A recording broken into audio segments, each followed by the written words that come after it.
All right, let's take our seats, everybody. Good morning, everybody. My name is Pat Gear, and I'm the chairman of the South Atlantic State Federal Fisheries Management Board. I welcome you all here this morning, and I know we're between you and going home, so we will try to expedite this meeting as quickly as possible.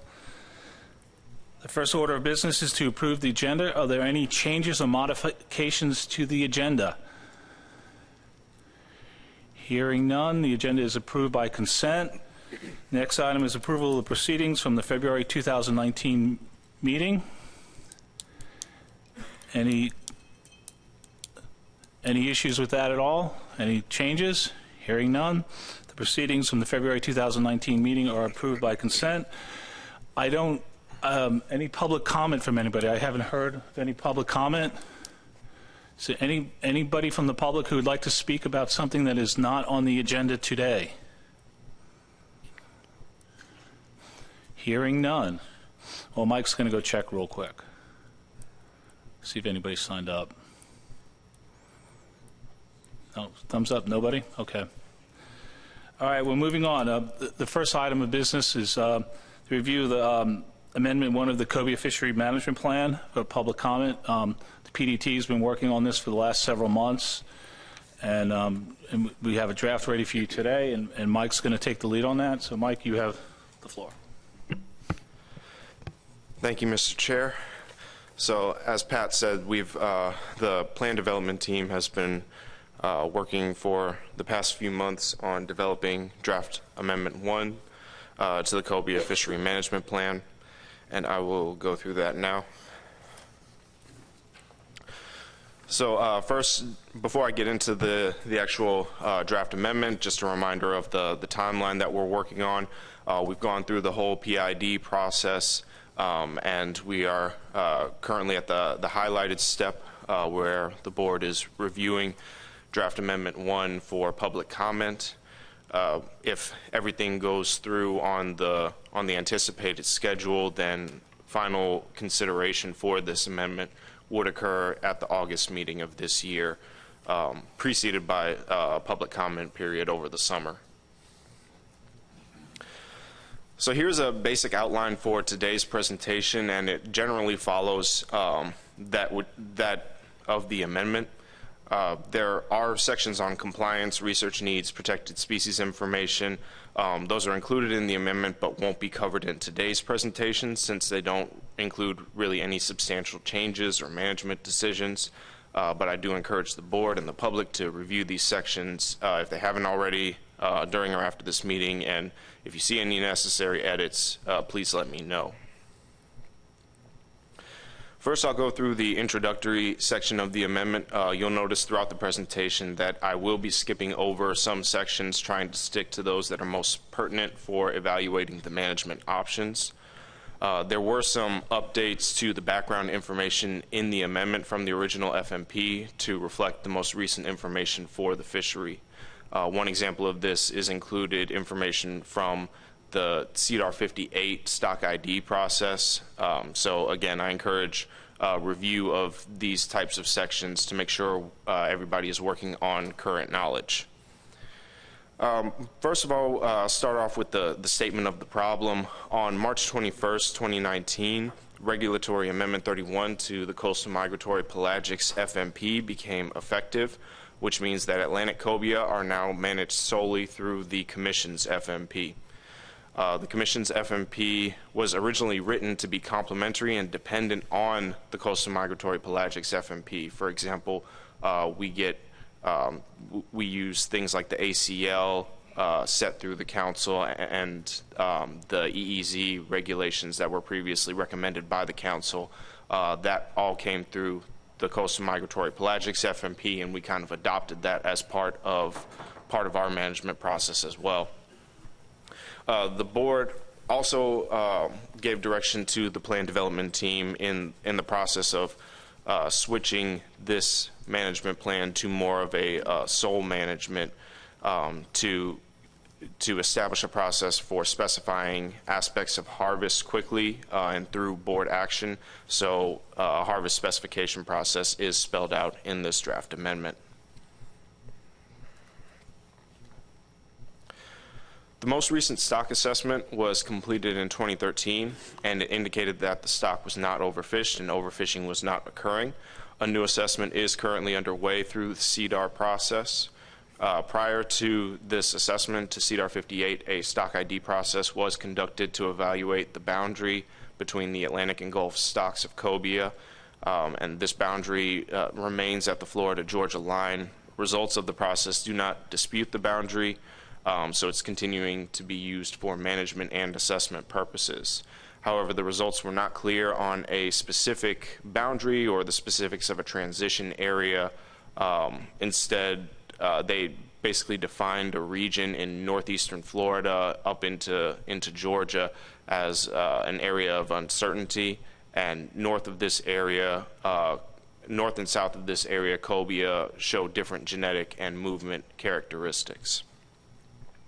The data workshop for the CDAR 58 assessment was completed a few weeks ago, and assessment webinars will be held over the summer. The anticipated completion date for the assessment is January of 2020, so presumably those results would be made available in time to set regulations for the 2020 fishing year. The commercial fishery for cobia has increased over the last 15 years, particularly due to increased landings in Virginia and North Carolina. A coastwide ACL was established in 2015 by the South Atlantic Council, and this was set at 50,000 pounds. And since the establishment of the ACL, it has been exceeded in every year, leading to mid-season closures of this fishery from 2016 through 2018.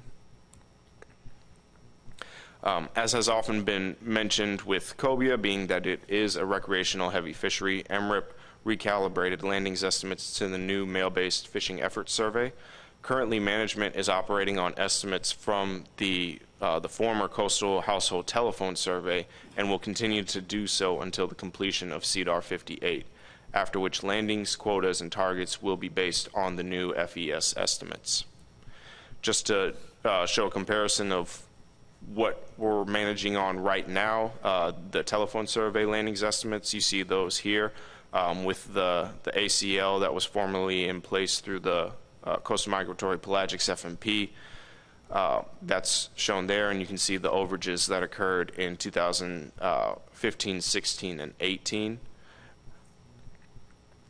By comparison, the landings estimates through the fishing effort survey are shown here, and the overall picture, if you're comparing the numbers between the two, is that the FES landings are approximately double, in some cases a little bit more than double those of the telephone survey estimates.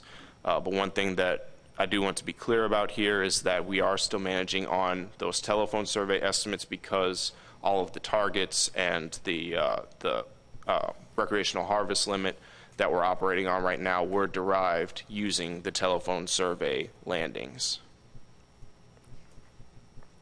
So now I'll move into the goals and objectives section. First of all, a brief summary of the brief management history. The Commission's FMP was established in 2017 and first implemented last year. This adopted the coastwide commercial ACL from the Coastal Migratory Pelagics FMP and also set a recreational harvest limit, which was derived from the recreational ACL. The recreational harvest limit is the ACL less a 1% de minimis set aside, and this is allocated as state harvest targets. Those targets are shown in the table. Recreational landings are evaluated against these targets as 3-year averages.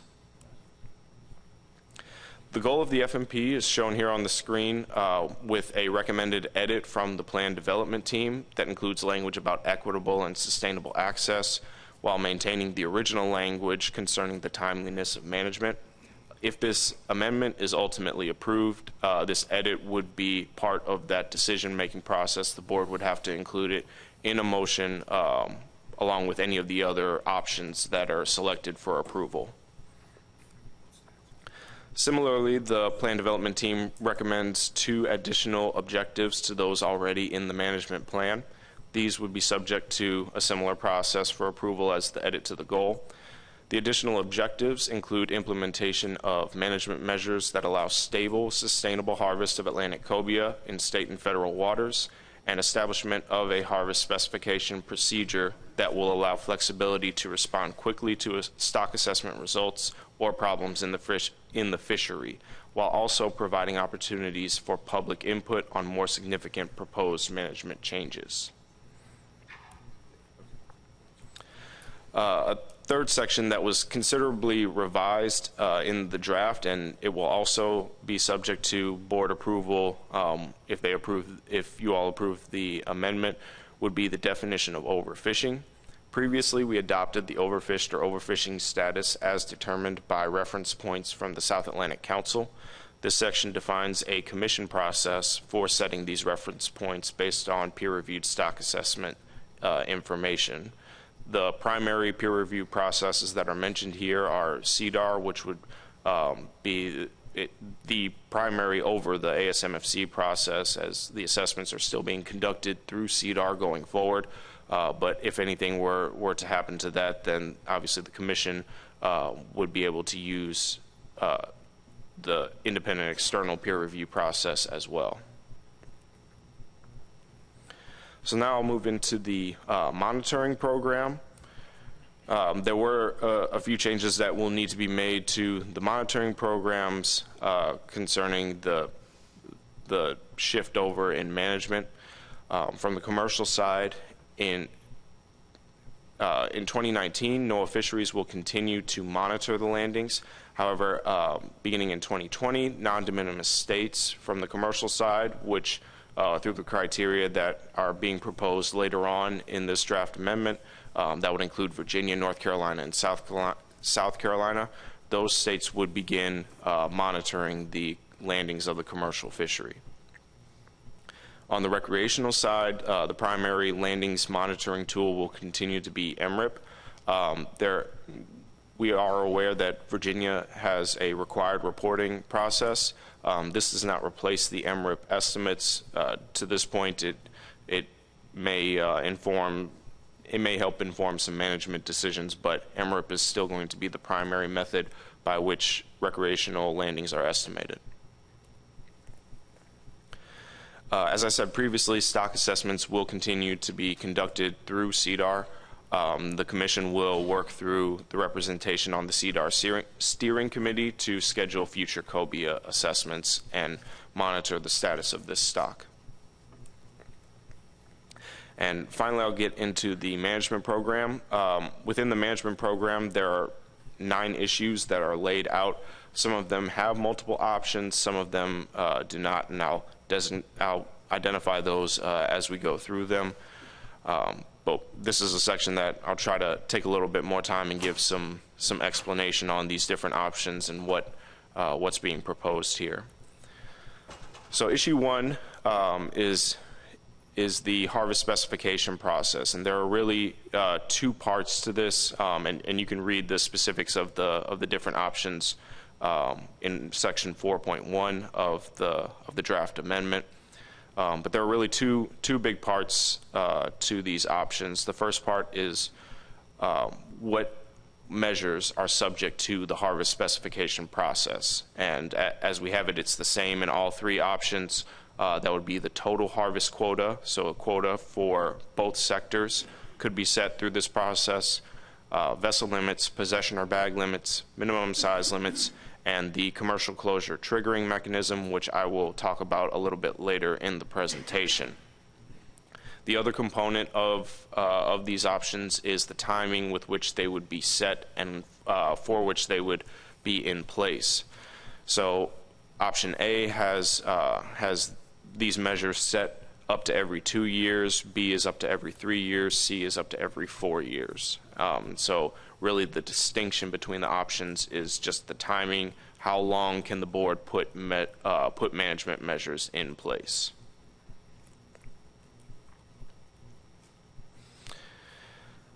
So the next section is the sector quota allocation. There weren't any alternatives recommended by the PDT, mainly because there isn't any information that would suggest a deviation from what's currently in place. So The recommendation from the PDT and the only option that's spelled out in the draft amendment is to adopt the sector allocation that was in place from the council management, in which 92% of the coastwide total harvest quota is allocated to the recreational fishery, 8% is allocated to the commercial fishery. Moving into the recreational management measures section, there were a few items there, a few management measures that are simply being carried over from the previous management plan with no recommended deviation from those measures. So the minimum size limit remains 36 inches fork length with the total length equivalent for states that use that measurement. The bag limit remains 1 fish per person. The vessel limit continues to be set by the states, not to exceed 6 fish per vessel. And the seasons and the allocations, the methods for setting those remain the same. The table that you see on the screen is adapted from Table 10 in the draft amendment, and these just show the allocation percentages that we're working under right now, and the corresponding state targets under the current 620,000 pound recreational quota. The percentages that you see here, if you compare them to the original FMP, they're going to be slightly off because the original FMP's table did not include the de minimis set aside. That's included here, so that causes a little bit of change to the percentage, but the numbers and the allocations themselves are the same. For issue 3 under the recreational management measures, this was the only option that was identified by the PDT. There weren't alternatives, and this had to do with the evaluation of recreational landings and a response to an overage. This really is trying to clarify some of the implementation of the process that was originally proposed in the FMP. When the PDT took a look at that process from the original plan, there was a lot of ambiguity in the language, so we're trying to shore up some of that and more distinctly spell out that process. So the recreational landings, as proposed here, the recreational landings would be evaluated at the same time as whenever the board specifies harvest. So those two processes would be tied together. The recreational landings would be evaluated as an average of annual landings, and this average would include up to the 3 most recent years of data. It would be a rolling average. The average would include years only with the same regulations, even if less than 3. And I have a specific example that I'll go through after this slide to try to spell out some of the different scenarios that may play out under this. The terminal year for evaluating landings will be the previous year. For example, if the evaluation or specification occurs at the August 2020 meeting, the terminal year of the landings that would be used in that meeting would be 2019. We wanted to spell this out because of the timing of the availability of data for the recreational and the commercial sectors of the fishery.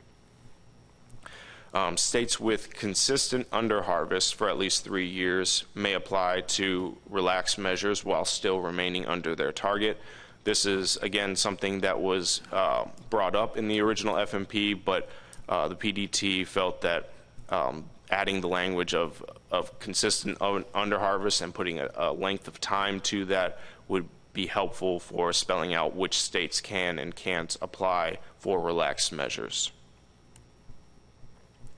So table 11 in the draft amendment is a large and looks like a pretty intimidating table. I want to step through that because what it does is it shows a variety of different scenarios in which this landings evaluation and the management response process, how it plays out. So I'm going to be taking it section by section, looking at these different time blocks. So looking at this first time block, these are all hypothetical harvests and a hypothetical state that has a harvest target of 100,000 pounds. In order to accomplish this harvest target, that state set the shown vessel limit and season, 4 fish season going from June 1st to August 30th. So the harvests that are shown there occurred, and when you average out the harvests from 2018 through 2020, they come out to an average of about 98,000 pounds. The state is in good shape there. They've achieved their target in those 3 years. So in 2021, when they're evaluated, no changes are necessary, and they set their regulations for 22 through 24 based on the same ones that were already in place. So we move into the next evaluation time block, 21 through 23, with that evaluation and specification process happening in 2024. In this case, the harvest generally increased. So the average harvest over that 3-year time period from 21 through 23 is 5,000 pounds per year over the target. Therefore, that state is required to reduce their season or their vessel limit in the next specification period. Moving into the next period, you'll notice that there was a color change to these boxes. It doesn't show up on the screen quite well, but 2025 and 26 are different colors there because instead of having a season from June 1 through August 30th, that state reduced their harvest by reducing their season. Now their season starts June 10th. It starts a little bit later, and they're hoping that that would achieve their target of 100,000 pounds. So when we look at 2027, that's a year that's an evaluation year. You'll notice that the years that are evaluated in 27 are only 25 and 26. 2024, since it was on the old regulations, it is not included in that average. So we're only looking at that 2-year average instead of a 3-year average, but those are the most recent years available under that management regime. And according to those landings, they're under their target, so they're in good shape. Regulations are then set for the next 3 years. Finally, we look at the 3-year time block from 27 through 29. The state has consistently, in every single year, from 27 through 29, harvested under their target. Because they have harvested under their target in every single year throughout that time block, they are able to submit liberalized measures to the TC and board for their review and for implementation in 2031. Obviously, considering the previous management regime that was in place with a June 1st start date, if they were to only change their season, they would have to go somewhere between June 1st and June 10th. That information would be considered in the evaluation of whether the proposed measures would achieve the target, but they are eligible to submit for those liberalized measures. And looking in previous years, there were years where it kind of bounced around or up and down, up and above and below the target. If that's the case, then the state would not be eligible to submit for those liberalized measures. And again, the regulations will be set based on that information for the following 3 years. So hopefully that was not too confusing when stepped through like that, but at the end of the presentation, if there are questions about that, I'm certainly open to answering them. Moving on to the next issue, issue 4. The options that are here are really just 2 options. The status quo option is to continue managing in terms of pounds for the recreational fishery. Option B is to convert the pounds into numbers of fish, and that process is spelled out below the option itself. And the management would occur with landings, quotas, and targets all being set in the numbers of fish. Moving into commercial management measures. Issue 5 is looking back at the minimum size limit for the commercial fishery. Status quo option is to maintain the 33-inch fork length, which is equivalent to 37-inch total length minimum size limit. From public comments, there was also some desire to set the commercial minimum size limit to be equal to the recreational. So that's option B. Option B has 36 inches fork length, 40 total length, and that is equivalent to what the recreational minimum size is. Another one of the kind of the carryover measures that's not being reevaluated in this amendment is the possession limit for the commercial fishery. The commercial possession limit would be maintained at 2 per person, not to exceed whatever the vessel limit is for that state. And it's a coast-wide vessel limit that would be set through issue 6. There was some desire through the public comment to reevaluate the commercial vessel limit and look at reducing that. So we have options here for a 6 fish, 5 fish, or 4 fish vessel limit in the commercial fishery. Then moving into issue 7, this is one of the issues where there was only a single option recommended by the PDT. And this involves the new quota-based management that would have to be operated by the commission. It's really a somewhat similar management regime to what was in place under the council, but now the commission has to kind of accommodate the state processes for being able to close the fishery if the quota is met. So the coast-wide commercial quota would be set through the harvest specification and sector allocation processes defined in the earlier sections. Landings would be monitored by the states in season, and there would be a trigger mechanism that would be set through that harvest specification process as well. And in general, it would be set such that if coast-wide non-de minimis landings hit X% of the non-de minimis quota, a coast-wide closure would occur Y days later. To accommodate state processes, this trigger would need to be set allowing at least 30 days from the estimated trigger date to the estimated closure date. The trigger percentage and the number of days until the closure, again, would be set through the harvest specification process. And just giving an example based off of recent commercial data using 2015 through 17 weekly commercial data and the 2019 quota that is currently kind of carried over from the previous council management, the commercial fishery would close 32 days after the commercial landings reach 77% of the commercial quota. So that's what would be in place. The landings would be monitored. Once they hit that threshold point, closure date would be set, and after that date, a coast-wide closure would occur. So that would occur in the state waters. It would also be recommended to NOAA Fisheries for that closure to be enforced in the EEZ. For issue 8, issue 8 brings up the establishment of a commercial de minimis status. Option A is the status quo, that there is no commercial de minimis status. Option B would bring that status into place, and it spells out the eligibility criteria. State commercial landings for 2 of the previous 3 years must be less than 2% of the coast-wide commercial landings for the same time period. Many commission plans use 1% as their threshold, but due to the small size of the commercial quota, there were 1 or 2 states that if 1% were the threshold, they would kind of be flip-flopping back and forth in and out of de minimis status, and that would be due to a fraction of a percent being over that threshold in some years. So to eliminate that, it was set at 2%.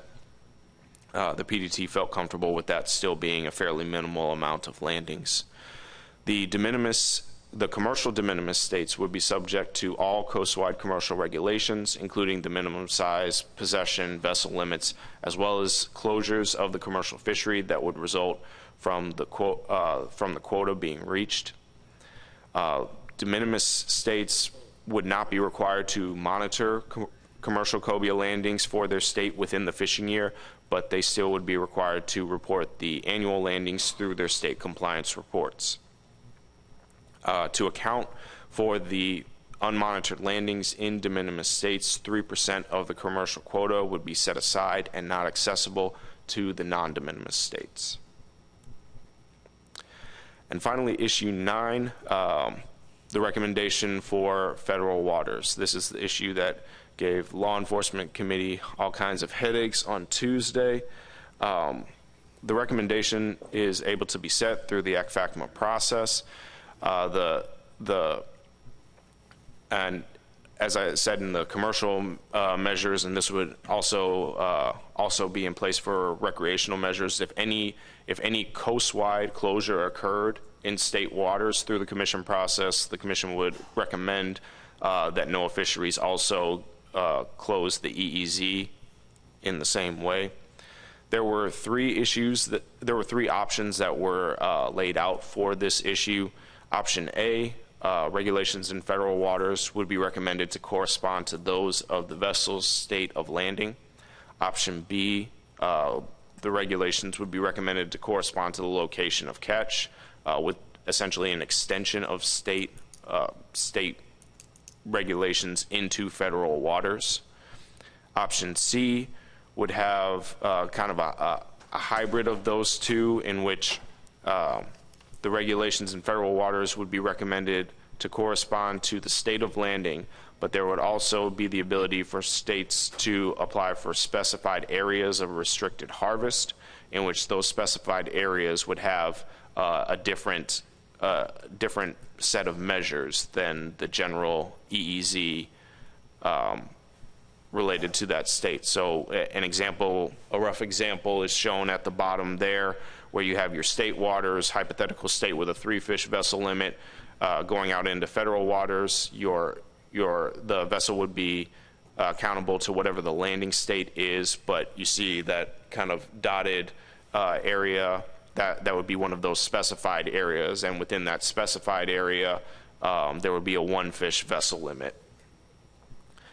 So as I mentioned, this was brought to the Law Enforcement Committee on Tuesday, and they gave some recommended edits to this section. First of all, they are not in favor of option C. The complexity of it and the enforceability of it doesn't seem realistic to them.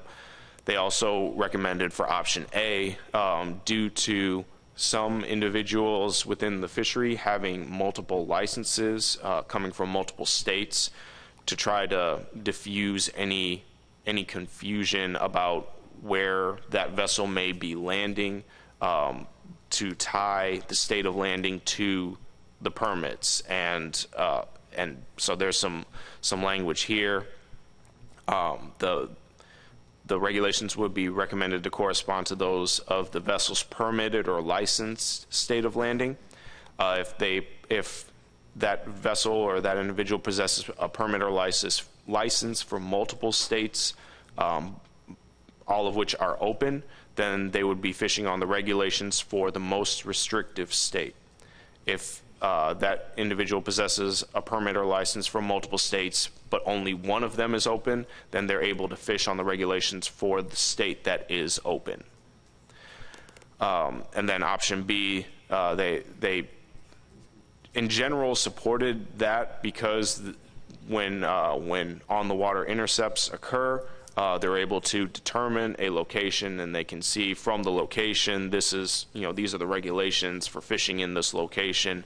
So that was probably the most supported option from the Law Enforcement Committee, although they did also put forth a recommendation that I believe in previous meetings wasn't heavily supported by the board, but to have just kind of a blanket set of measures for federal waters that would be more easily enforceable than sectioning off sections of the EEZ, especially with respect to the seasons and the vessel limits that may differ by the corresponding state waters or the adjacent state waters. We did have a call with the advisory panel. There were 2 attendees to this call. One additional member did write in some comments. Nobody from the advisory panel objected to the options as presented in the draft amendment that you see. The attendees supported equal minimum size limits between the sectors, and They did not express any preference for any of the federal recommendation options, but they do recognize that there are some difficulties really with any of those that would eventually be chosen. So with that, I can send any, I can answer any questions, and just to carry over from my AP presentation, I am always looking for cobia pictures that we can put in presentations and on the website, so anyone that has those, I'd appreciate them. All right, thank you very much, Mike, for that great summary and all the work you've done on this document. I'll take comments at this time with discussion. Robert? Thank you, Mr. Chairman. Mike, thank you for that excellent summary. This is a lot of work, and we're excited about taking a lead role on cobia stewardship. I want to go back to your last section 4.9 and just remind the board that these are federal waters management. Just be advised that in South Carolina, cobia are a game fish. Have been a game fish for a number of years. So our legislature did that. Again, our commercial landings, very low documented commercial landings, but that may throw a potential wrench in the works, because I like option B in terms of extension of those, but I think that's going to be something that we have to acknowledge and work through. So thanks. Adam? So obviously New Jersey is not going to be a large player in this fishery, but as I've sat through these board meetings, I've consistently been willing to engage on the recreational component based on our experiences in other fisheries. So when I look at section 4.3.5, I'm encouraged by the multi-year evaluation perspective to bring some stability. I had a question, though, with regards to the required reductions. One of the things GARFO has moved towards is willing to accept the need for reductions or liberalizations based on confidence intervals around the harvest estimates. Is there consideration of that in here, or are we taking a step back from what we've moved to in the Mid-Atlantic and Northeast with regards to using those catch estimates to determine whether or not we have exceeded or not exceeded a catch target? So there isn't any consideration of confidence intervals about the estimates. I guess I would ask if GARFO has a multi-year averaging process there, because really, if they don't, then they're just two different approaches to try to address the uncertainty associated with the recreational estimates. One of them is looking at the 3-year average, taking in multi-year uncertainty. The other is looking at confidence intervals for a given estimate in 1 year. They're two different ways of trying to get at the same goal of not taking a specific point estimate in 1 year and using that to determine, to make management decisions on that one estimate, and try to incorporate some of that uncertainty and look at an overall trend. Follow it. So yeah, by and large, we're doing things on an annual basis right now, although there's hope we can move to a multi-year basis. And I think the takeaway is this board comfortable that that's been given adequate consideration and that the averaging approach will account for the interannual differences with the catch estimates? And if you are, okay, great, move forward with it. If you're not, I would encourage additional consideration of those widely varying fluctuations that are going to occur on a year-to-year basis. The second item here that caught my attention was that in the example, 2024 stated required reduction based on the over-target average of the last 3 years. When we jump down to 2030, we go to may submit liberalized measures for TC and board review. So what caught my attention here is that one of the issues we've run into is that when states have had the opportunity to liberalize measures, in many cases they have chosen not to take the full liberalization or any liberalization on the basis of, well, we're afraid of over-harvesting in future years. There's a conservation benefit here to not liberalizing. The takeaway from that, the unintended consequence, however, is that you've now given up what you've been able to give back when you have to take a reduction. So I would be interested in hearing thoughts about this element of required reduction versus may liberalize, as that has proven to have a significant impact on our recreational fisheries. And is that how you want to proceed here? Is that going to not cause you to have the same deficit in regulations that we've had further north on the coast? I'll chime in on that. I think using the word may gives the state the option. So it's, and the idea of this plan is try to have as much flexibility as possible. And I see where you're coming from, but, it's relaxing regulations. I think, I think that's up to the individual states in that regard. That's my opinion. I don't know what everyone else around the table thinks. Spud? I think, Adam, we're going into this realizing that we're probably going to have situations where we have recreational harvest estimates that are going to be very troublesome. In fact, I would probably use the term unconfidence index around them instead of confidence indices, because that's what's plaguing us in this situation. So I think we're trying to find a balancing point where you have enough stability to be able to look at an annual estimate and make some almost informed judgment determination of whether that estimate is valid to consider in the aggregate of all the estimates. And we know we're going to face this to some degree, and we're going to have to just probably make some difficult decisions about, the state of Georgia has literally gone from recreational catch estimates of 0 to 250,000 pounds over the course of 3 or 4 years. That's how widely variable it can be, and that's not going to change. I think on the issue of liberalization, I think, the thought there is, as Pat said, is to give states the option, because it's a risk and uncertainty analysis what it comes down to.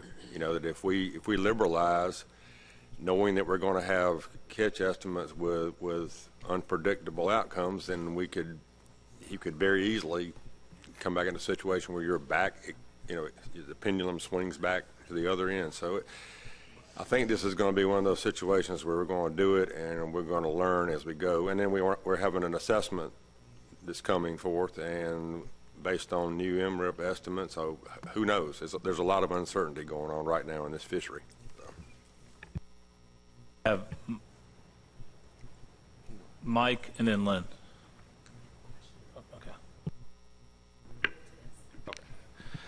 And I just wanted to add one additional comment related to the requirement to reduce.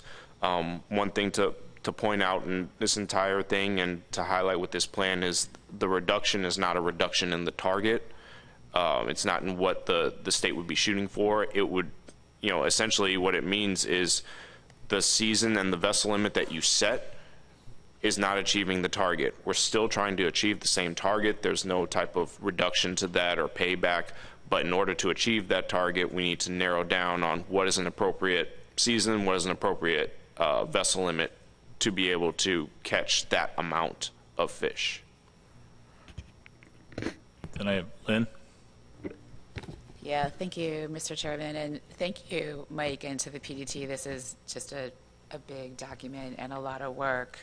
To the point about the, Adam's point about the averages, if I remember, we had a really long conversation in regards to the de minimis states about whether to use an average or 2 out of 3 years in in determining whether a state was de minimis, because the thought was just that if you have a sudden, really large estimated catch, then using an average, you could pay for it for a while. So we wound up, for the de minimis criteria, it's 2 out of 3 years. So I don't know, at this point, I think, as Spud said, there's a lot of uncertainty here, but we did have this conversation in regards to de minimis. I'm not sure we had it in regards to the evaluation. And then my other question was, to the liberalization point, because we're in a situation where the de minimis states match their neighbor, so Maryland's matching Virginia. If Virginia gets to a point where they submit to liberalize, and it's decided they can liberalize, but Maryland doesn't want to liberalize because to us it looks like if we did liberalize, we could be kicked out of de minimis. How would that work? So because the plan says we're matching, would we have the ability to maintain status quo even if our neighbor state liberalizes? I assume we can always be more conservative than the plan.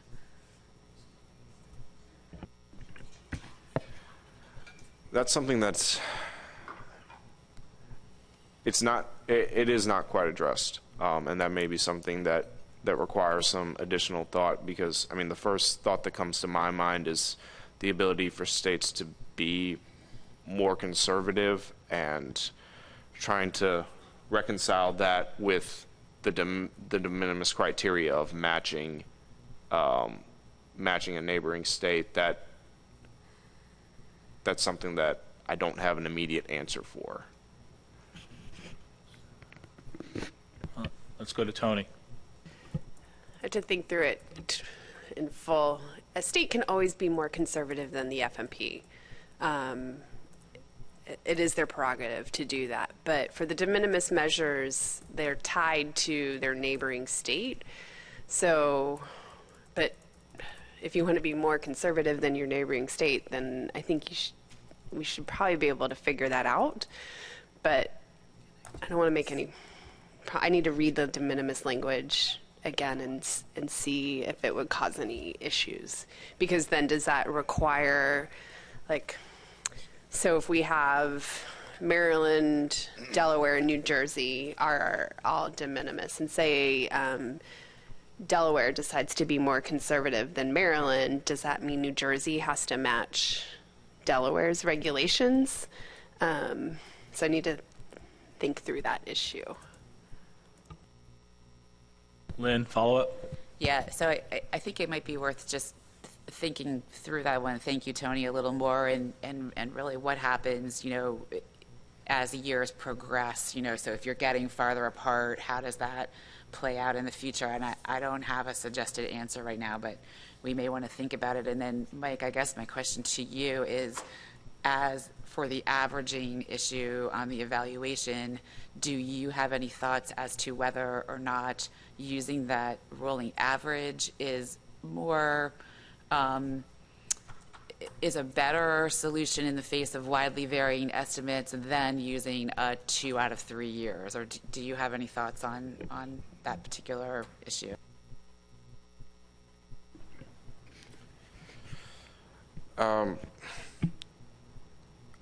I don't know that one would be. I couldn't advocate one versus the other, and I wouldn't really want to, because it's not fully my decision to make. But if it's the board's pleasure of having an option of consideration for that evaluation response to be 2 out of 3 years as opposed to an average, I guess now that I'm thinking about it, one issue that it brings up is if management changes, because if you go with a 2 out of 3, then that means you need 3 years in there to evaluate. And if you have an evaluation year, specification year, where there was a recent management change, would you want to include a year or up to 2 years of management that was already determined to be unsustainable and be evaluated based off of those regulations. The thought that the PDT had was no, which is why the rolling average was introduced, so that you would only be evaluated based on management that at the time seems like it is going to be sustainable. I have Chris next. Thank you, Mr. Chairman. I'd like to go back to, I think it's option 9, and Robert's concerns on how that's written relative to the game fish status in state waters for South Carolina. I think his concern was under option B, where the state measures get extended out into federal waters. That would extend game fish status out into federal waters, where right now commercial fishing is allowed in federal waters off South Carolina. When we were putting these together, these options together, we were really contemplating the recreational fishery, because we don't have state-specific commercial measures. It's going to be basically whatever the size limit is and whatever the per person and vessel limit, that'll be coast-wide. To fix this issue that South Carolina faces, can we specify that these options are for the recreational fishery or won't impact the commercial regulations in federal waters, to kind of work around the problem South Carolina currently has that the other states don't have? I have Mel. Yeah, just to follow up on that a bit. So we do have a different approach to some of our conservation measures and our regs that are in place. So it's not so much, if we had the ability to extend some of our state codified measures into federal waters, that would be great. Not necessarily all of them. So that would be one solution, I guess, to tease out commercial specifically. But we've also got some differences too, in that we have an area in the southern counties, the 3 sounds down there that are the spawning grounds for this distinct population segment that we're trying to rebuild right now. So right now, month of May, it's no retention. Wouldn't necessarily want to extend that out into federal waters and then draw another line.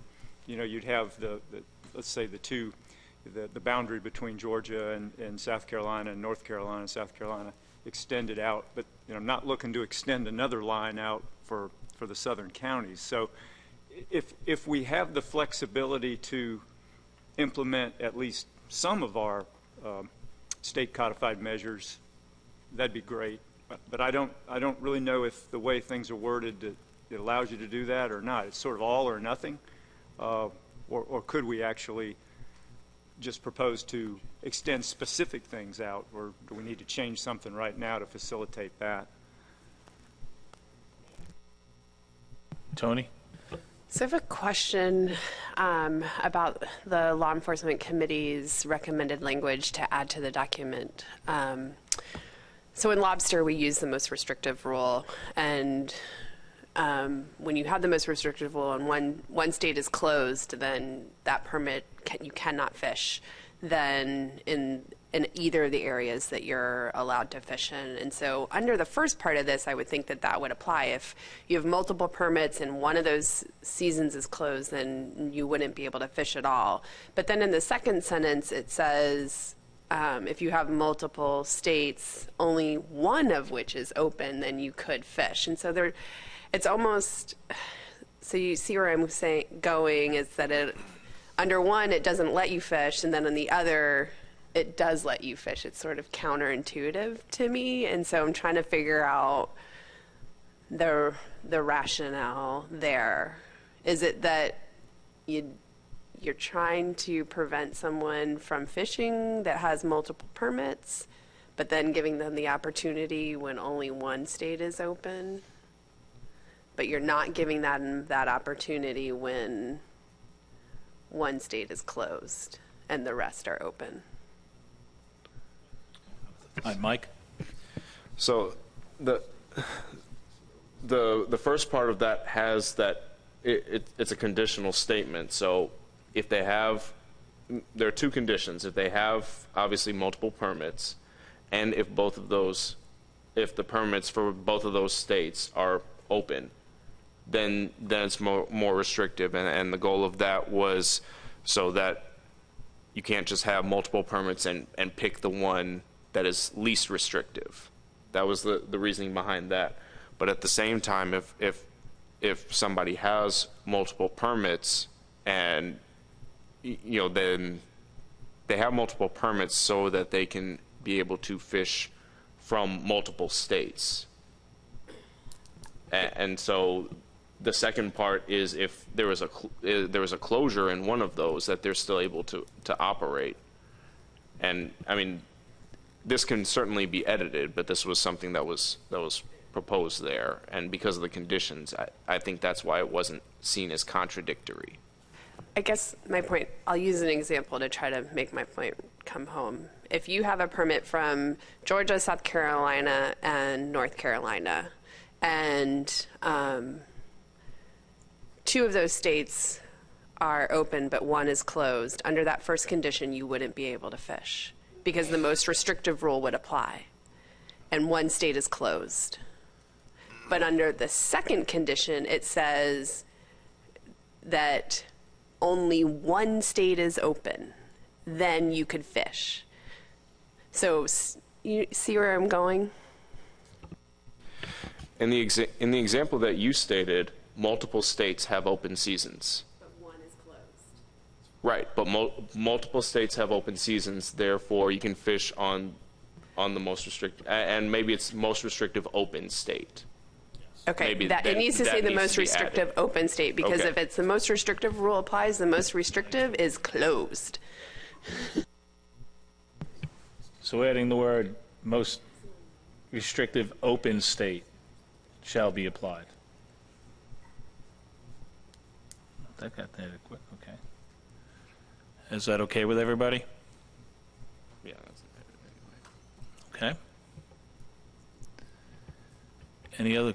Mel's looking it over. Okay. Any other questions or comments? Lynn? Thank you. I just had one question and one editorial comment. And the question was, I just wanted to clarify under issue Commercial De Minimis. So under the option, if option A, where a state cannot apply for de minimis for commercial, if that option was chosen, then that means that that state has to figure out how to monitor its landings in season. Is that correct? Okay. All right. Thank you for that. And then the other one I just wanted to say was there is language in the plan, and I think I wrote it down. It's on page 42 that talks about the TC and the management board coming up with an equivalent total length for a 36-inch fork length, but a 40-inch fork length is offered later in the document in a couple of spots as an equivalent to 36 inches. So just be aware that that slight inconsistency is there. I can send it, email it to you if you want.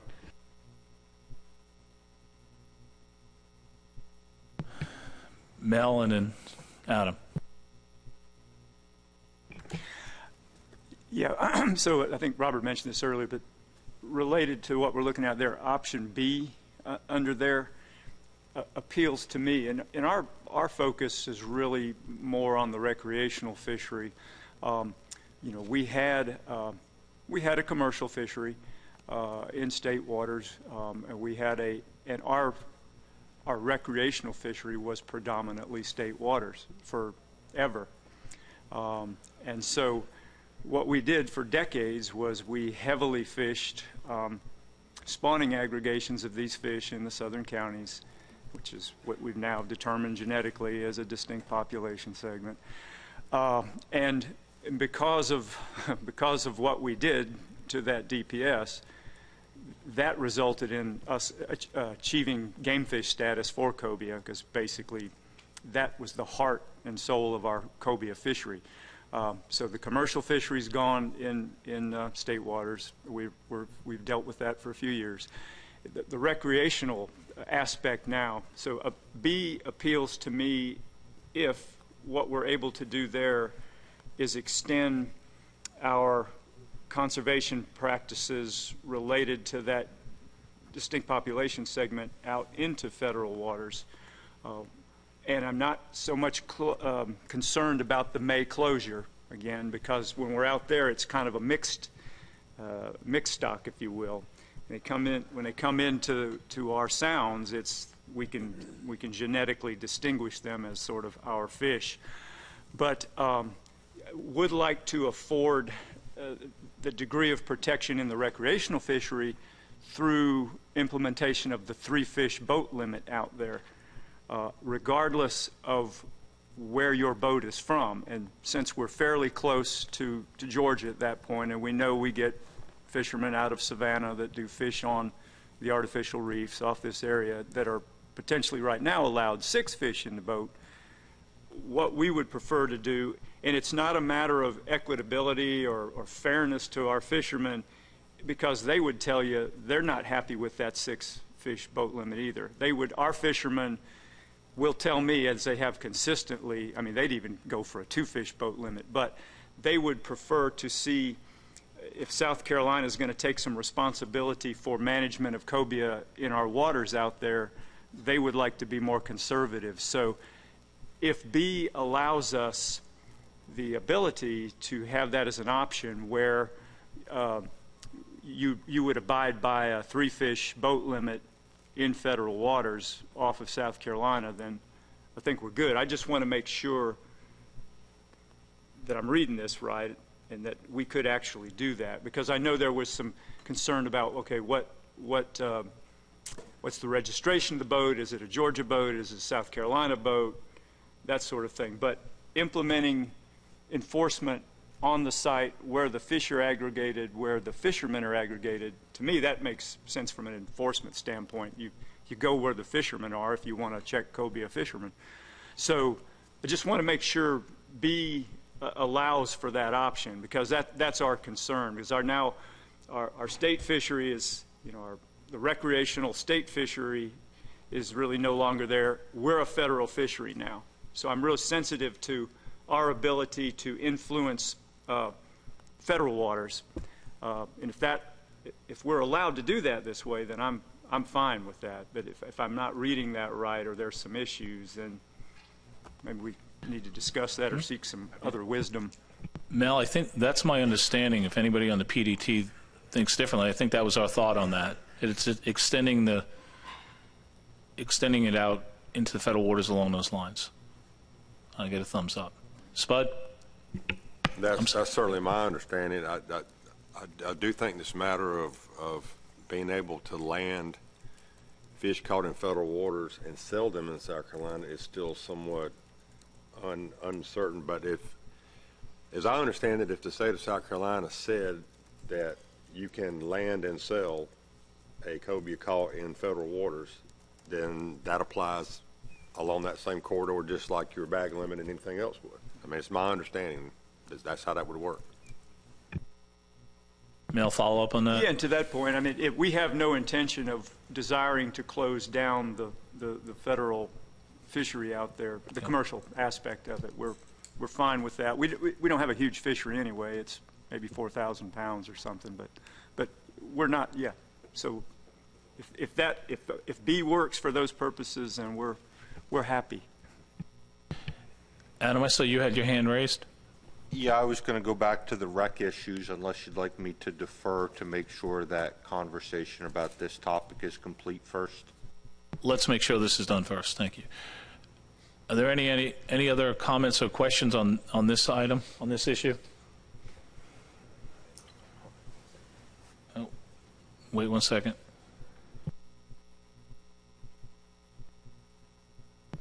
Couple more minutes, folks. Hi, Tony. Apologize for the delay. Sorry, Mike and I were trying to think this through. So I think under option B, you might want to have sort of a sub-layer, one for recreational, one for commercial. And on the recreational one, you would say you would extend your boundaries for your recreational fishery. But for the commercial fishery, I think maybe the solution would be to make a recommendation to NOAA Fisheries that the regulations in federal waters are bound to the commercial vessel's landing permit in order to give them a set of regulations that they could enforce when offshore in federal waters for South Carolina. Because if you just extended the boundaries, then it would be nothing. There would be no regulation because you're game fish. And so you would need something for them to have. That's the only solution I can think of off the top of my head.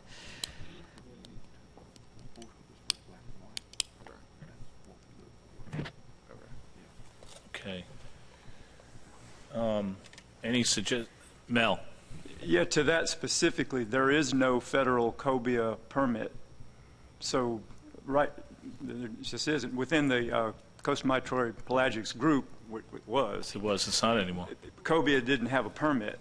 And that was part of the problem we were having in managing it. So there isn't anything to reference there. That's why I would suggest tying it to their landing, the commercial vessel's landing permit. Because they'd have to land somewhere. You mean their state license or? Their state license or yeah. landing permit, yeah. Okay. Does anybody have problems with us adding that wordage? Does everybody feel comfortable with the PDT taking that on? I mean, or do they want to? Do they want to see it first? Or you trying to do it on the fly? Mel? Can I just clarify something in my mind how this works? So the states monitor their landings, their commercial landings, no problem. We reach the allocation or the limit or whatever. So then we as a state would notify the commission who notifies NOAA, or we notify NOAA that we've reached that limit, because you mentioned earlier that then NOAA Fisheries would have to actually close the fishery in federal waters. I was just trying to figure out the mechanics of that, how it works. Mike? So the states would monitor the landings. They would report the landings, and I guess the way that I'm envisioning it is the states would report commercial landings to the commission. When the non-de minimis landings hit that 77% or whatever that example was, but whenever they hit that threshold, then the commission would inform NOAA. We would recommend that NOAA close the EEZ on this date, and we would also be informing the states that the closure date is this date. Tony? And I would just say that under this extension scenario, federal waters wouldn't necessarily close when your state, on the commercial fishery side, when one state harvested their quota. Because if there are other states that can still fish in federal waters, they could still do that and then bring home to their state of landing for commercial. And it would be that it's similar to how we manage summer flounder in the sense that a state may achieve their quota, but other states haven't. So there's still fishing going on in federal waters. For the rec, it would be different. Okay, Commercial is a coastwide quota. It's not state quotas. Coastwide measures, coastwide quota. I have Spud, then I have Lynn. Yeah, I can give you a scenario. So Georgia's a minor contributor to the coastwide commercial harvest, but what would happen is basically when North Carolina and Virginia sort of hit that 77% mark, then we're going to be notified, and we'll basically advise the Commission of DNR to take action at some point, 30 days or whatever later, to basically prohibit the commercial sale of cobia in Georgia. And that's how it would work. So it'll be whatever happens as a coastwide aggregate drives the process. Lynn, did that answer your question, or? Yeah, I think it did. I think so. I know in Maryland when we wrote regs for cobia, all of our, and it's very small, but all of our fish harvested from our coastal waters are required to go through federal dealers so that NOAA gets that information pretty much immediately. So I don't know, just to make you aware in the monitoring, like I said, we're a really small player, but I think the scenario that Spud laid out makes The de minimis states so that quota is already taken out and considered already. Okay, so that's off the board already. And then I have Mel. So in that scenario, the actual closure of the federal waters would be an action taken by NOAA Fisheries. Okay. Yes. Because where I'm going with this is, then therefore, you know, by reference, we would automatically close. I don't have to go to a commission, or I don't have to go to my legislature to close it.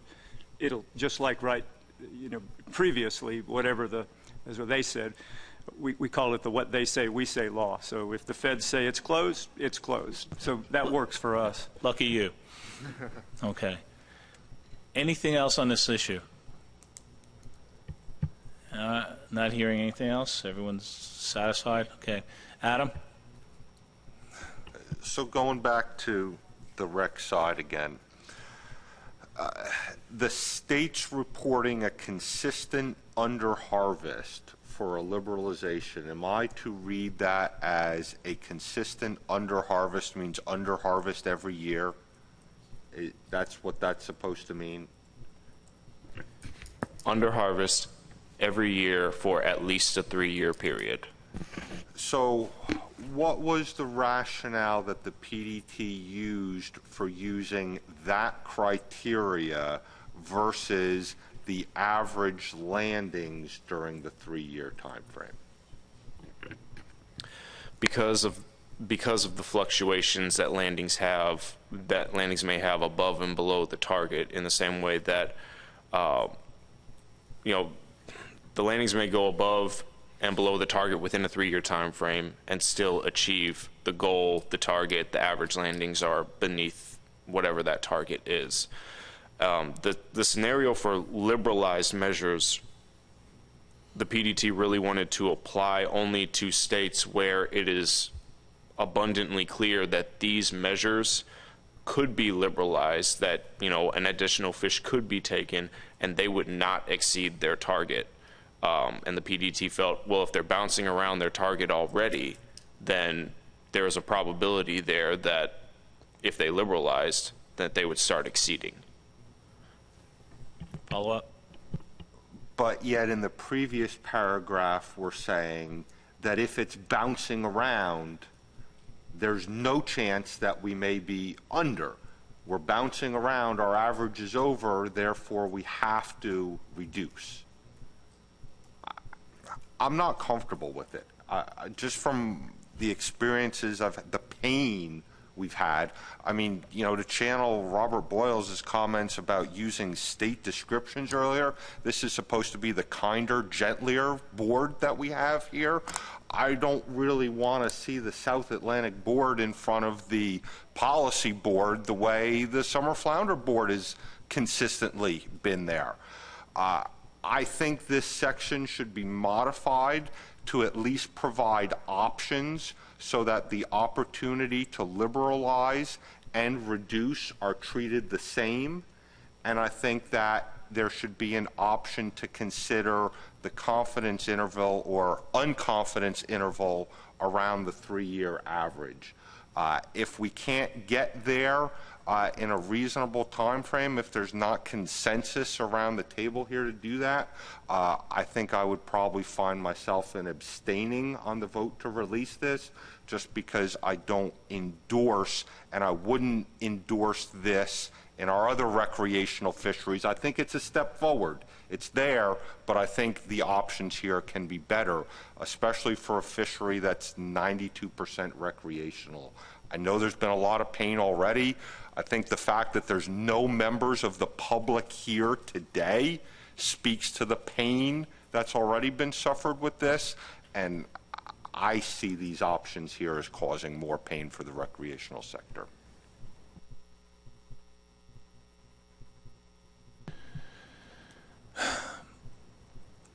If we take that up, the PDT would have to meet again, and we'd have to, we could put some wordage in it. If it's the pleasure of the board that we do that, we can address it, and then we'd probably have to send final approval out through an email or some other matter. Nobody really wants to do it that way, but what does the board think about this?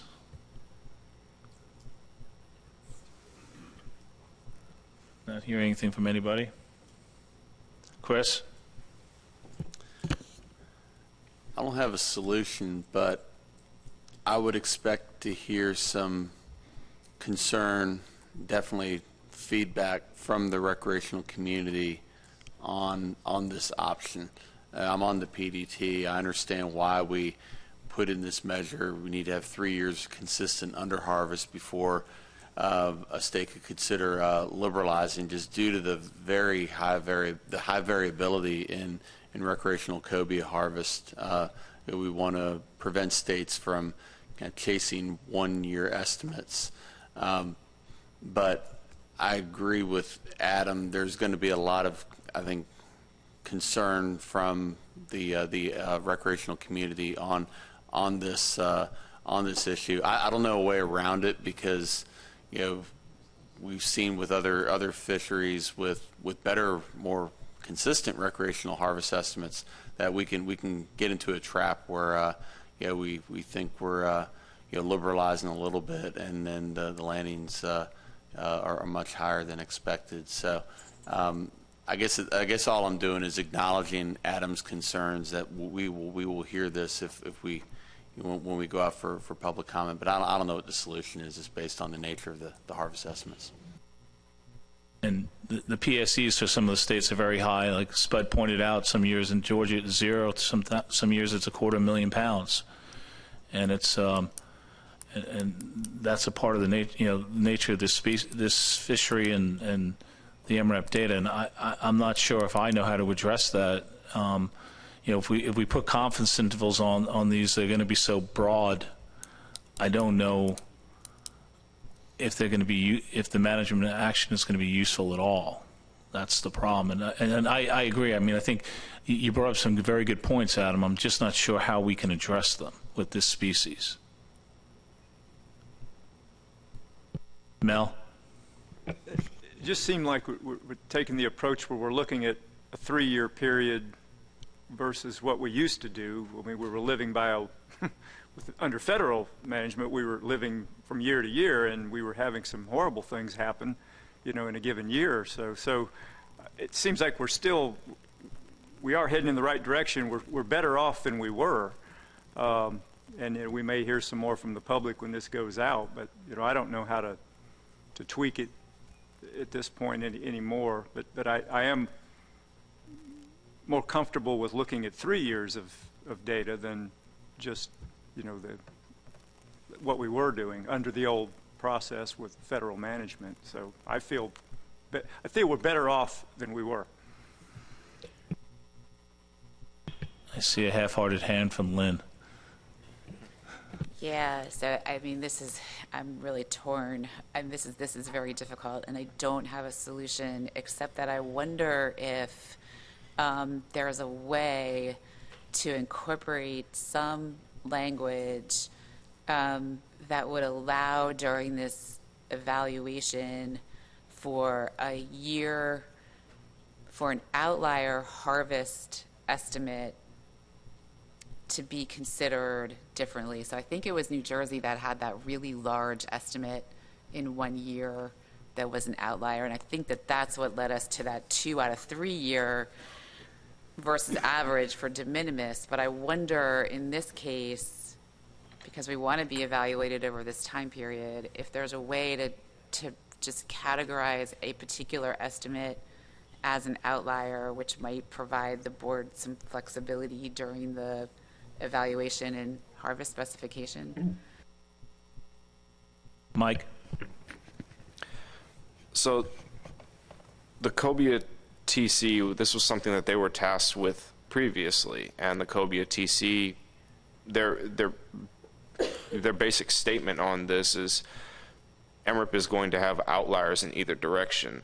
So if you treat the high as an outlier, are you also going to be treating the low as an outlier?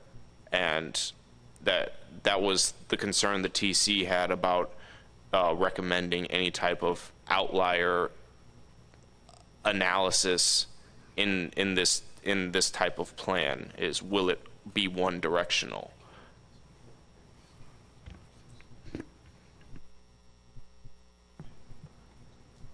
Are there any other comments?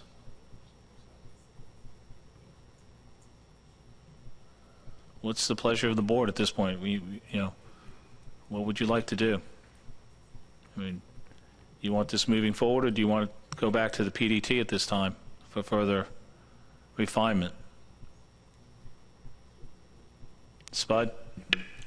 I'll make a motion that we approve Amendment 1 to the cobia plan for public comment. Seconded by Mel Bell. Tony? Spud, would you be open to adding as modified today?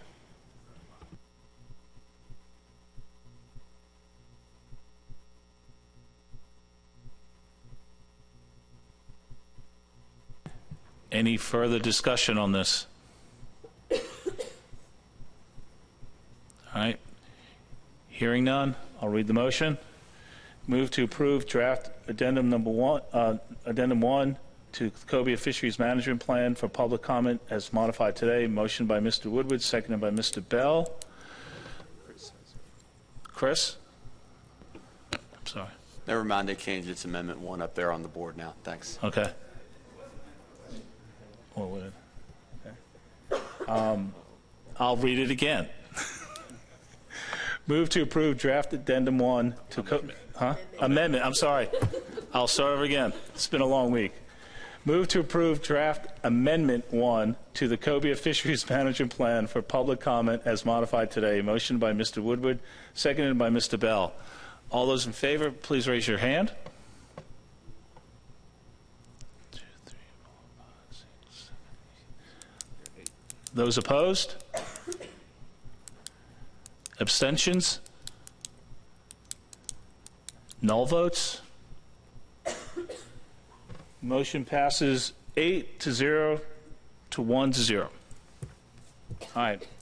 Thank you very much for that. And we'll be going out on public comment on this. So Mike will be getting with everybody about that and having comments in your states. I'm sure in Virginia, hopefully it'll be very lively in Virginia, North Carolina, and more people will show up.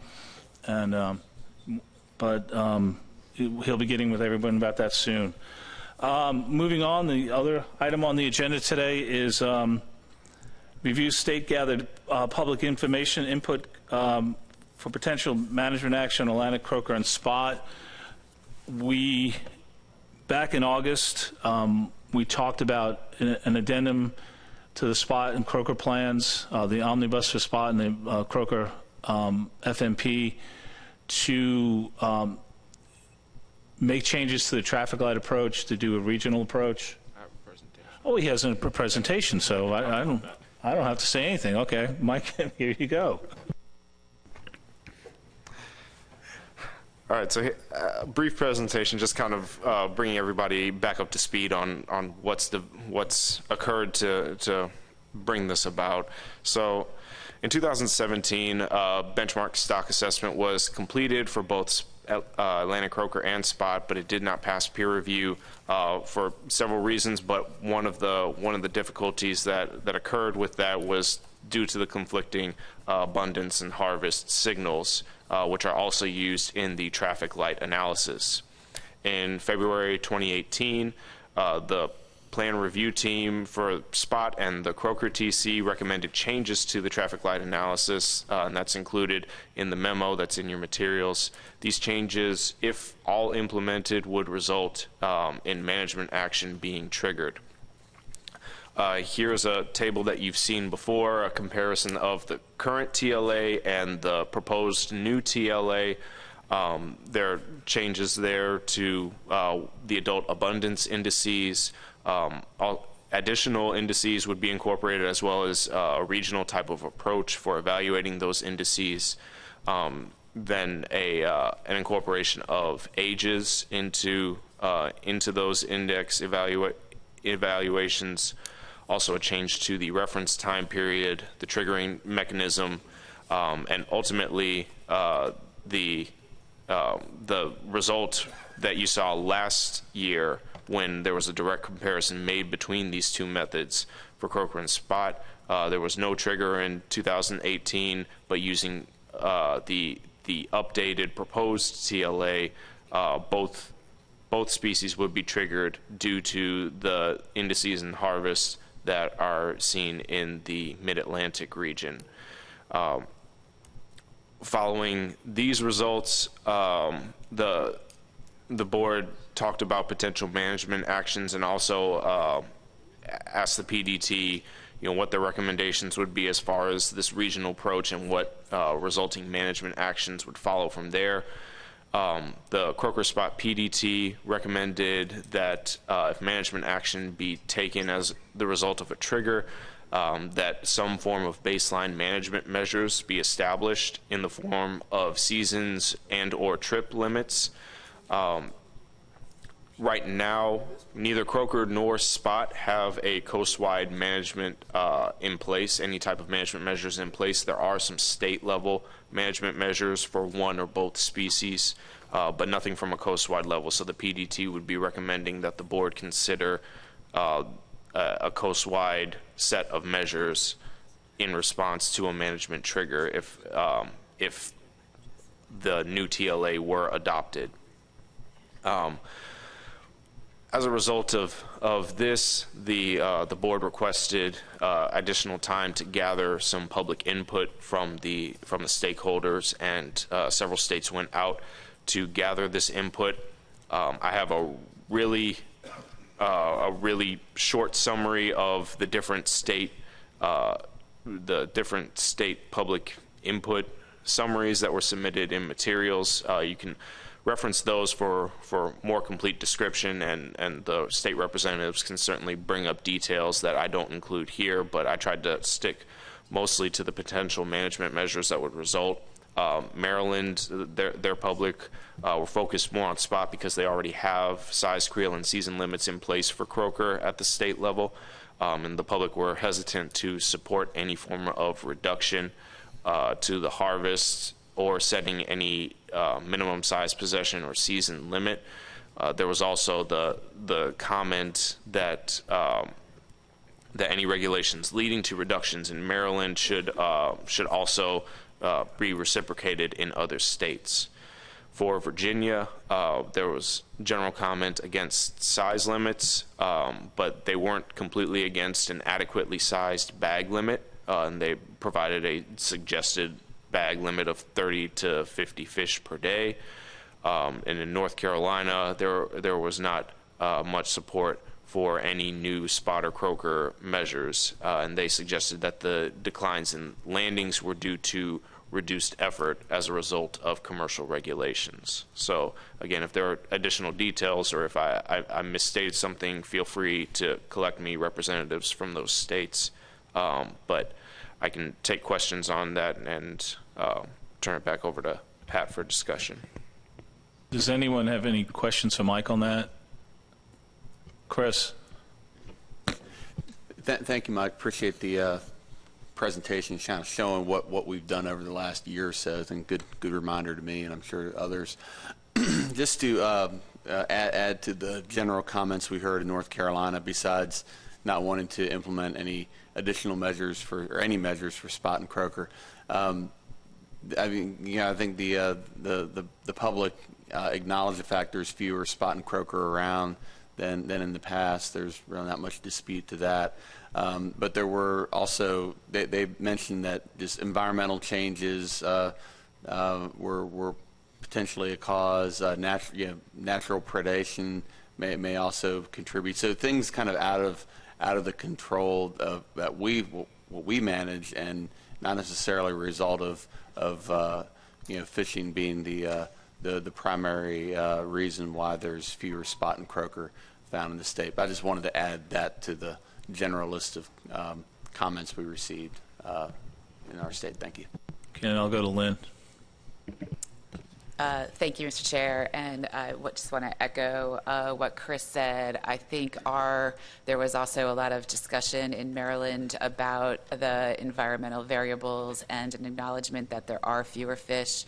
But the other thing that came up in our discussions was really the question if anything that we can do for spot could offset the issues with the bycatch, the shrimp trawl bycatch. If there was anything that we can do to offset that, they had a lot of concerns about that, and we've gone back with North Carolina's got the additional bird requirements going in place in July, so we've updated our constituents with that information. But I just want to go on the record that there was a lot of concern that by implementing regulations in these little fisheries would just be nibbling at the edges and not attacking the problem where it lies. So thank you.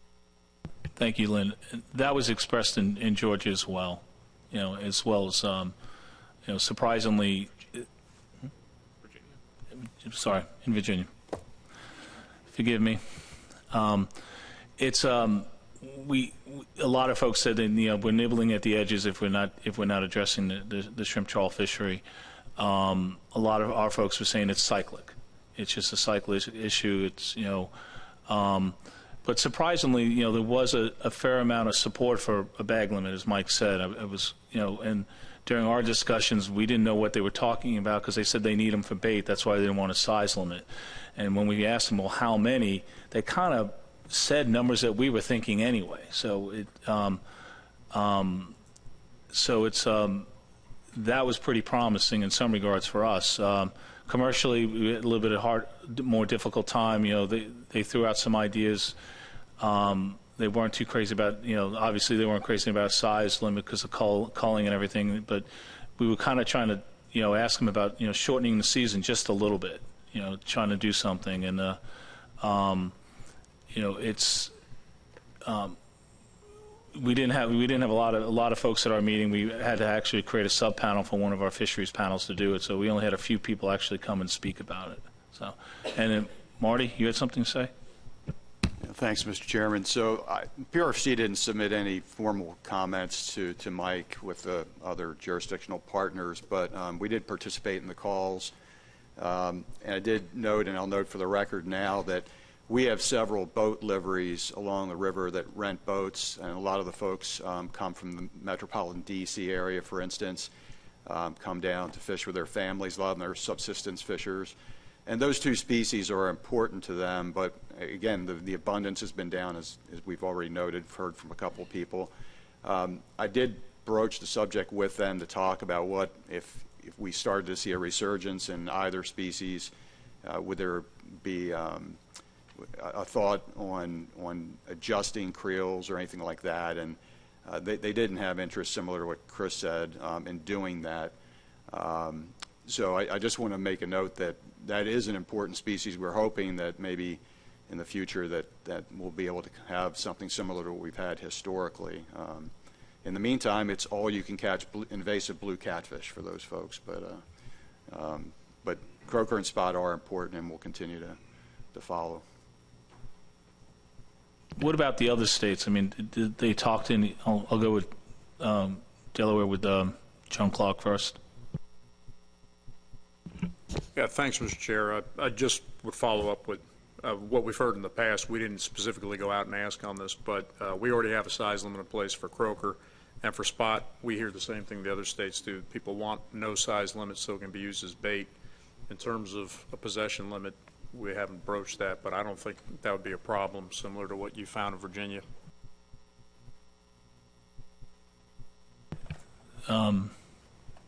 Any of the southern states? I know, South Carolina already has an aggregate bag, and, I mean, Georgia already has a 25 fish limit on both spot and croaker. And, Adam, anything from New Jersey at all? Well, we're kind of at a point where we have this traffic light approach that we've been going under, and we have to, do we want to continue to task them to do things when we're not,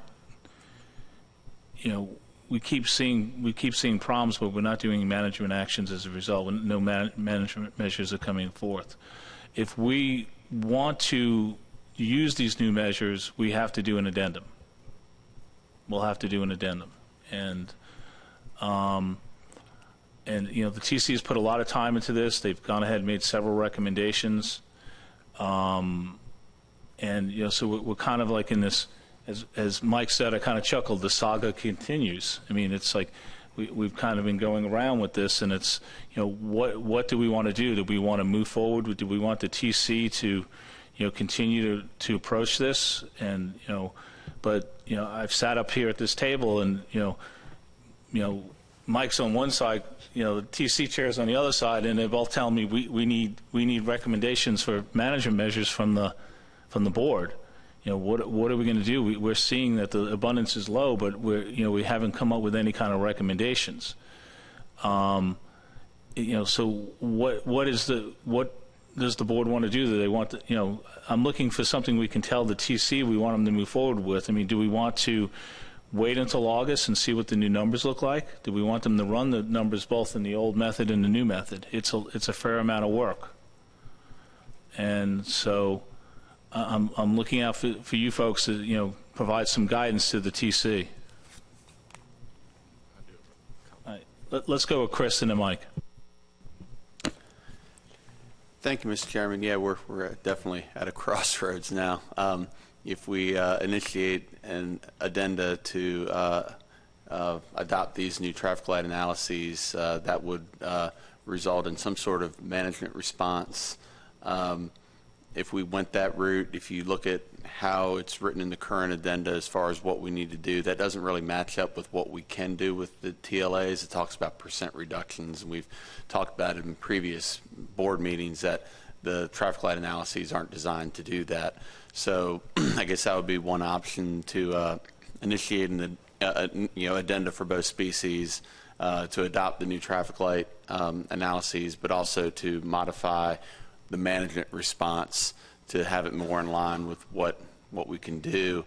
Going back to the comments that we received from the public, there was concern that under the harvest metric, there's a lot of red showing up due to the lower landings, and it was pointed out there's just a lot less fishing going on due to just less people in the fishery, but also due to other management measures that impact the spot and croaker fisheries, at least in North Carolina. Things such as the 100-pound trip limit for weak fish really had an impact on the long-haul seine fishery.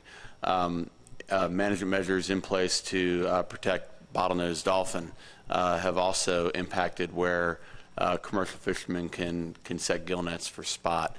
I guess this is a question for Mike. Is it possible for the technical committee to explore incorporating some sort of effort component into the harvest traffic light? Because right now we just see the trends in overall landings, commercial and recreational, but it doesn't speak to whether it's just less people fishing. But is there some way to work in an effort component into that to just get a better sense of what's driving the trends? Is it just less people fishing, or is it a lower catch per unit effort, which would indicate a problem with those populations? Jeff? Yeah, so the TC did look at effort data and talk about effort data, and I think that we would be comfortable with that for some states, but from a coast-wide perspective is where we would run into issues on adequate effort data to do something like that.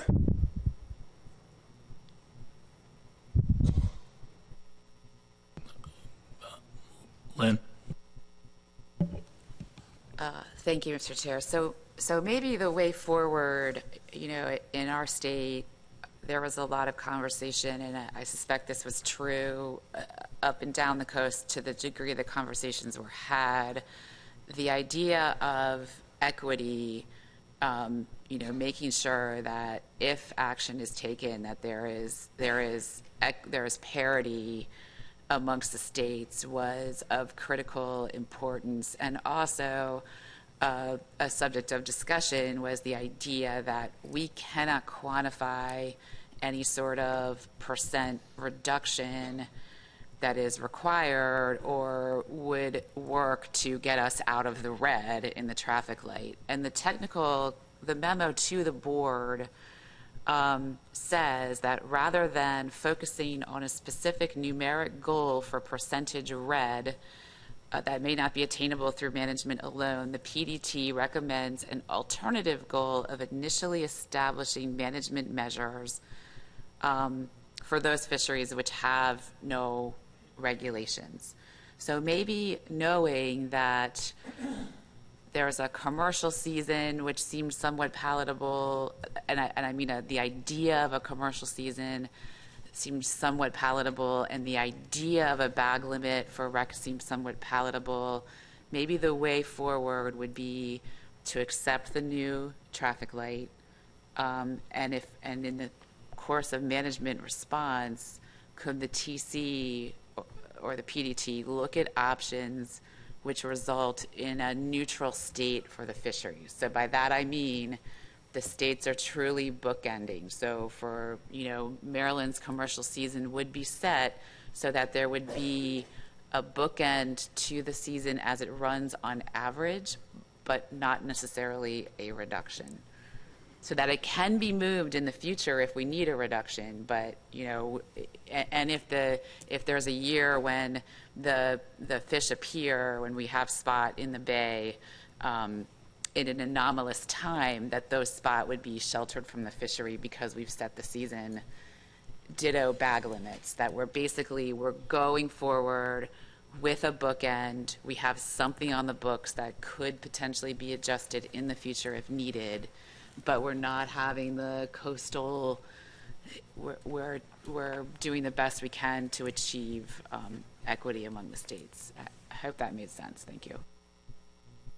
That's a good idea, Lynn. Lynn, I think you and I, we've talked about this. A lot of what you were doing, we were doing independently, coming up with the same kind of things where you can look at, the bookends of the fishery by looking at cumulative percent by date, and you really end up, you're not having that much of an impact if you take a little bit off the beginning of the year or a little bit off the end of the year. And I know in our state, we did look at effort data, and we were seeing in some fisheries it wasn't really, catch per unit effort was not going down that much for a couple of fisheries. Gill nets, it definitely was. But what we were seeing was a fairly good decline in the size of the fish.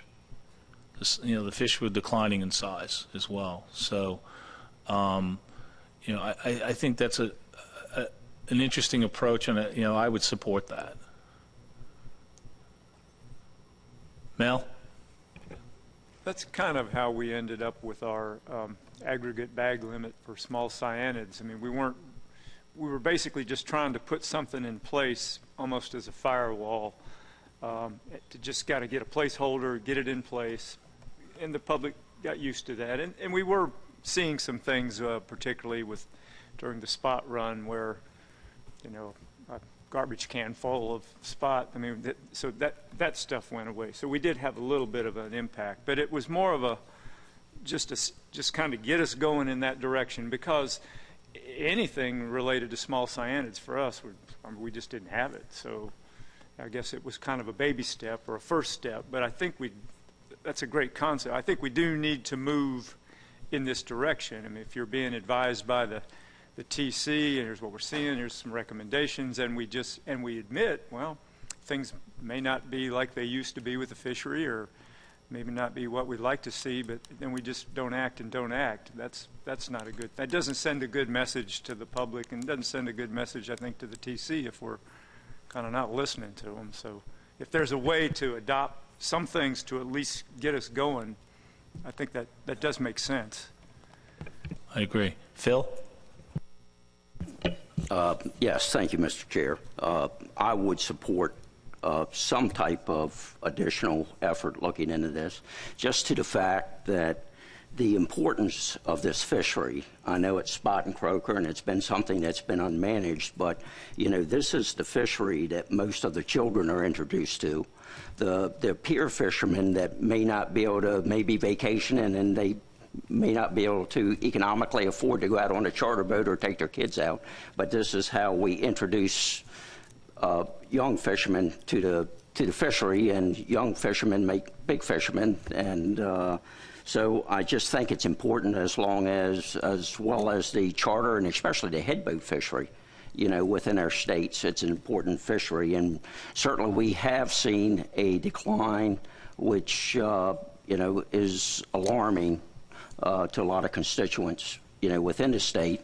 But as was stated here, it's kind of hard for one state to make adjustments, and with the species that's up and down the coast, to make it more impactful. Thank you. I agree with that. As Mr. Woodward once called it, the underloved cyanids. And we've been down this road before a few times, huh, Spud? Are there any other comments? I mean, what I'm hearing right now is that we should be moving forward with something. I've heard, potentially asking the TC to look at, effort data, if that's available. I know it's available in Virginia. Jeff, is it available in the Mid-Atlantic? I mean, is it better in one region than another? Yeah, so I think certainly some of the states, from a commercial perspective, have what we thought was good effort data, and then recreationally there's effort data, but I think there was some concern with what that is from IMRIP, how to quantify that as effort. So there's kind of different metrics you can consider from a metric standpoint or an effort standpoint with IMRIP data, and I think we kind of circulated around that but didn't come to any conclusions. I think Chris's concern with the effort was primarily probably commercial, right, Chris? Well, yeah, I think it's going to have to be looked at the gear level to follow trends, and I don't know if every state has that, and I'm guessing that's some of the concerns that TC has, is just as far as what level of effort data is available from the individual states. Okay, I know we can provide that. I mean, I know I've run that analysis for our meeting that we have with the general public. So yeah, I think the technical committee didn't really consider smaller spatial scales when doing this. We were kind of looking from a coast-wide perspective. So if we could come up with something that we think is representative from a smaller spatial scale of either regional or coast-wide trends, that's, I think, something that we could look into a little bit further. Does anybody want to make a recommendation to the TC? We're going down that route, but we've talked about asking them to look at effort data.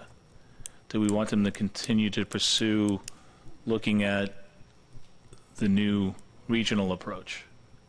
I mean, we're hoping that those numbers can be ready by August and be provided. So this will be the second year we can have those new numbers. I don't think we're going to see anything different, though. I think it's seeing everyone from what everyone said, 2018 wasn't any better than the previous years. Mike? And I guess one additional thing, I mean, it's not a huge addition to the workload, but it is an additional workload to what the current TLA is. And so I would ask if there is specific direction from the board to the TC to run the updated TLA for this year, given that the side-by-side comparison was done last year. Is there additional information that the board thinks that they're going to get out of seeing another year of side-by-side, or should the standard TLA that is currently in place be the one that is run and used in management this year? Because regardless of what the board decides today, there isn't going to be something passed by August, which is when we normally do the TLA, that would change the methodology in the way that this is talked about. So is there any direction to do the updated TLA in addition to the current TLA for 2019? Any thoughts on that? I'm kind of the thought, Jeff, tell me if I'm wrong. Once they have the data sets, is it that difficult to run the TLA? I think a lot of it is gathering the data, but yes, the actual framework is pretty much set in place. So,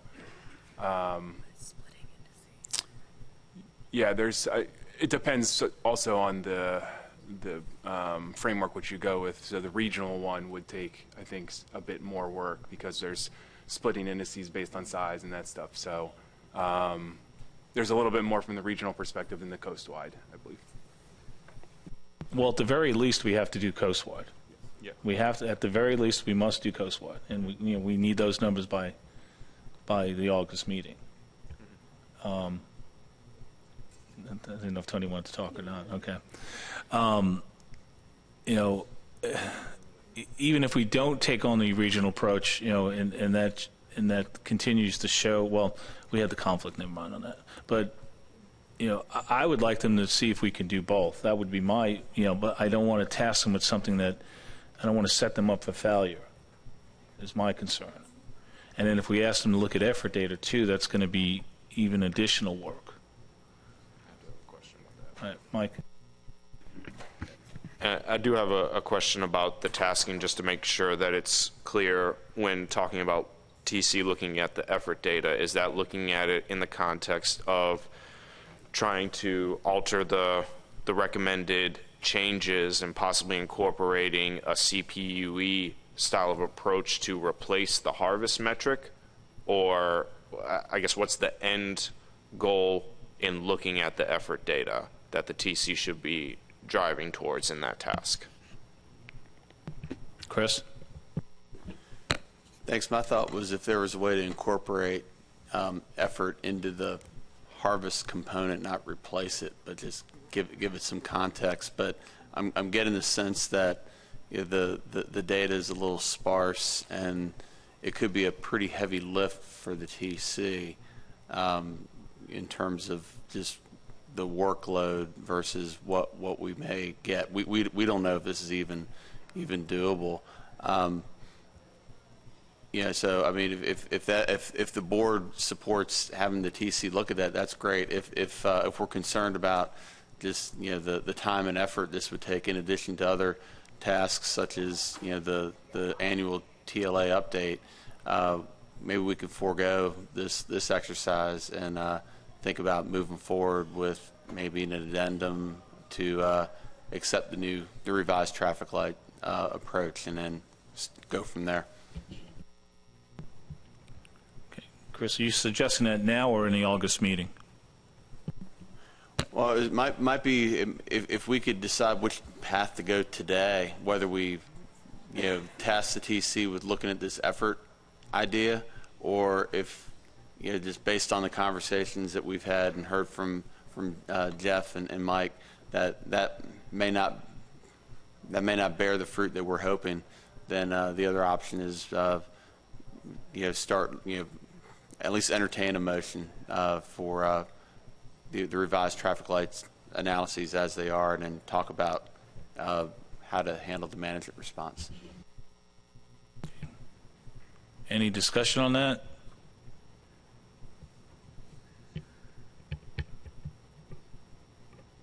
Lynn? You look like you're hesitating.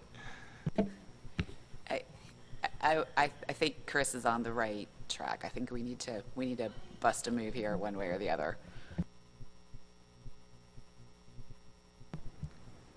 It's the pleasure of the board. Chris.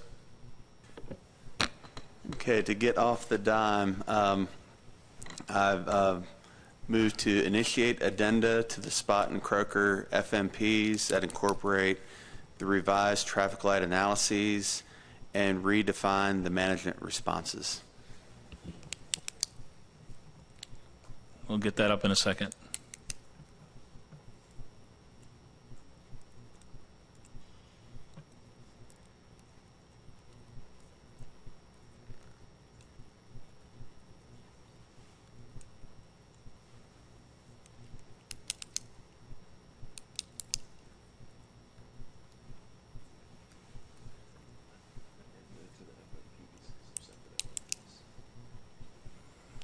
Do we have a second by Lynn Fagley?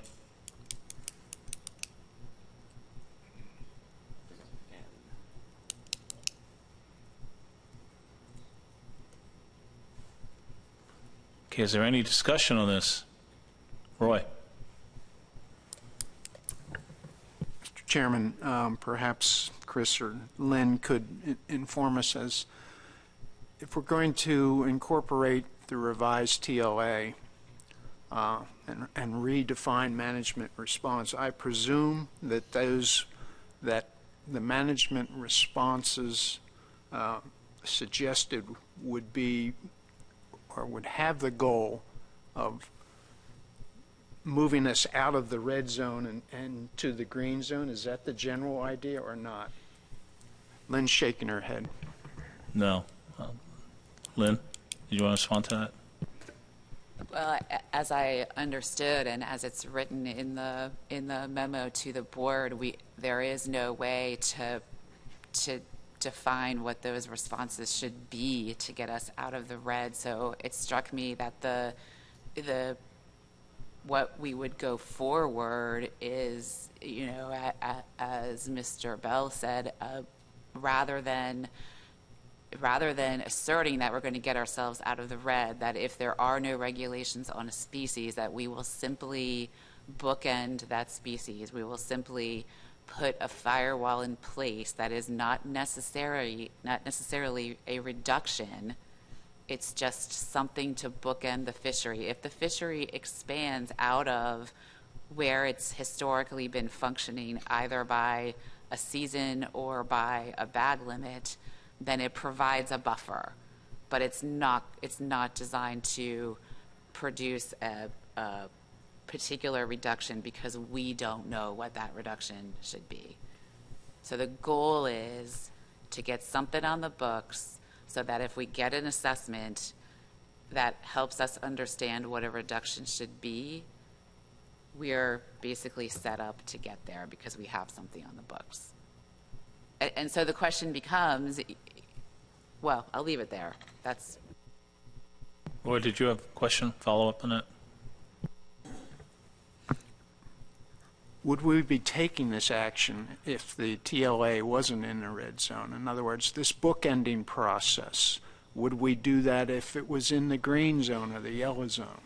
We'd have to adopt the new traffic light approach. We would have to do an addendum anyway.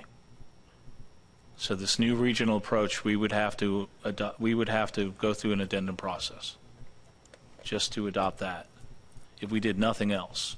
But talking to some folks, they're feeling that why go through an addendum process to adopt this new traffic light approach if we're not going to try to have some kind of management measure associated with it. So yes, we regardless of what it was, if we're using this new method, we would have to have an addendum.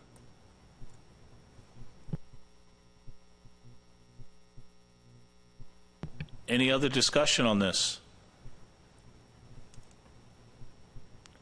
I see Lynn's hand again. I'm sorry. So I guess my question is, when we say redefine management response, so we would adopt these TLAs. Currently, the way the plans are written, as I understand, once we adopt the TLAs, they trigger, we are required to take some sort of action. So in that wording of redefine management response, does that mean that this would give us the opportunity to adopt the new TLA, but not be bound to take immediate action? Is that what redefine management response means? Can we just do an addendum to adopt the TLAs and nothing else? That's the shorter way to ask the question. I guess I would ask Chris what his thought was on the terms. Yeah, no, thanks. And I didn't know how best to word that part, but as I mentioned earlier, if you look at the current addenda, I think it talks about a management response that incorporates percent reductions, which really can't do.